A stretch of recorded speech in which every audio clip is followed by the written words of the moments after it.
ગુજરાતના ખેડૂતો માટે કૂવામાંથી નીકળીને ખાડામાં પડવા જેવી સ્થિતિ થઈ। કુદરતના કહેરમાં ખરીફ પાકમાં વ્યાપક નુકસાન થયું। હવે ફરી કુદરતનો બદલાયેલો મિજાજ ધરતીપુત્રો માટે વિલન બન્યો। સ્થિતિ એવી છે કે સતત બીજી સિઝનમાં ખેતરોમાં લહેરાતો પાક બરબાદ થવાની અણી પર છે। સાબરકાંઠાના ખેડૂતોમાં આજે નિરાશાનું વાતાવરણ છે। ચોમાસામાં કમોસમી વરસાદે ખેડૂતોના હાથમાંથી ખરીફ પાક છીનવી લીધો અને તેમને વ્યાપક નુકસાન પહોંચાડ્યું। પરંતુ હિંમત ન હારતા જિલ્લાના ખેડૂતોએ ફરી એકવાર ઊભા થવાનો નિર્ણય લીધો। તેમણે તાત્કાલિક 1.13 લાખ હેક્ટરથી વધુ જમીનમાં રવિ પાકોનું વાવેતર કર્યું, જેમાં મુખ્યત્વે બટાકા, ઘઉં, ચણા, રાયડો અને વિવિધ શાકભાજી પાકોનો સમાવેશ થાય છે। ખેડૂતોને આશા હતી કે આ રવિ સિઝન કદાચ તેમનું ખરીફનું નુકસાન સરભર કરી આપશે, પરંતુ હવે જ્યારે પાક ઉગીને તૈયાર થવાના આરે છે ત્યારે આખી મહેનત અને મૂડી પર મોટું સંકટ ઊભું થયું છે। ચોમાસાની અંદર મગફળીઓએ અડદી, સોયાબીન બધું અતિશય વરસાદની લીધે ફેલ ગયું। એના પછી ચણા અને અત્યારે ઘઉંનું વાવેતર થયું છે, બટાકાનું વાવેતર થયું છે।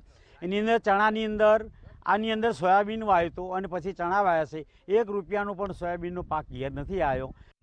ચોમાસું પાક અમારે ફેલ થઈ ગયો છે અને શિયાળુ પાકમાં અમારે બહુ બધું નુકસાન છે। ચણાનું અત્યારે વાવેતર છે, એમાં ફૂગનું પ્રમાણ બહુ આવી ગયું છે વાતાવરણના હિસાબે, અને રાસાયણિક ખાતરના ભાવ ઘણા છે અને દવાઓના પેસ્ટિસાઇડના ભાવ ઘણા છે અને મજૂરી પણ બહુ વધી ગઈ છે। એટલે સરકાર બાગાયત તરફ લઈ જવા માગે છે, પણ હવે સાલું આમાં ઉત્પાદનમાં કાપા તો બાગાયતમાં અમારે કઈ રીતે સેટિંગ કરવું। પાકમાં મોલો, મસી, કાર્યો, ચૂસિયો સહિતના રોગોનો ઉપદ્રવ થયો છે, જેથી ઊભો પાક પીળો પડી ગયો છે અને સુકાવા લાગ્યો છે। એક તરફ ખેડૂતોએ વાવણીમાં પ્રતિ વીઘા 30,000 થી 35,000નો માતબર ખર્ચ કર્યો છે। હવે પાકને બચાવવા મોંઘી દવાઓ અને છંટકાવ પાછળ બેવડો ખર્ચ કરવો પડી રહ્યો છે। આ ખર્ચ છતાં રોગચાળો કાબૂમાં આવતો નથી અને ઉગેલા પાકને વ્યાપક નુકસાન થવાની ભીતિ સર્જાઈ છે। શિયાળાનું મોસમ છે અત્યારે, પણ આ વાતાવરણમાં બદલાવ આવેલો છે, તો જે પાક અમે વાવ્યો છે, ચણા છે, રાયડો છે, ઘઉં છે, જીરું છે, એ પાકની અંદર રોગ જોવા મળે છે। ચરમીના રોગ છે, ફૂગના રોગ છે બધા, તો એ ખરેખર વાતાવરણ બહુ ખરાબ છે। પાકમાં રોગ કેમ આવ્યો છે તેનું મૂળ કારણ છે પ્રકૃતિનો અસંતુલિત વ્યવહાર અને વાતાવરણમાં આવેલા અણધાર્યા ફેરફારો। રવિ પાક માટે ભરપૂર ઠંડી પડવી જોઈએ, પરંતુ જરૂરી ઠંડી પડી રહી નથી।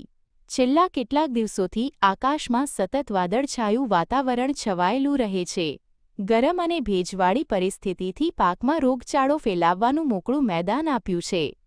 સરકાર રાહત પેકેજ જાહેર કર્યું છે, પણ ક્યારે ચૂકવવી નક્કી નથી। એટલે અમારા તો ખેડૂતોનો એક જ મુદ્દો છે કે કોઈ પણ ખેતી કરીએ તો કયા ખેતીમાં ખેડૂત અન્નદાતા કહેવાય છે, જગતનો તાજ છે।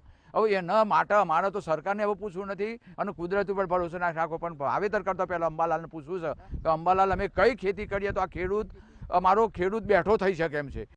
એક તરફ ખરીફ પાકના નુકસાન બાદ સરકારે જે પેકેજ જાહેર કર્યું તે રાહત હજી સુધી ખેડૂતોના ખાતામાં પહોંચી નથી। બીજી તરફ રવિ પાકમાં રોગચાળાના મારથી ખેતી નિષ્ફળ જાય તેવી ભીતિથી ખેડૂતો માટે પડ્યા પર પાટું મારવા જેવી સ્થિતિ છે। જુગનુ રૂપાલી, GSTV, સાબરકાંઠા।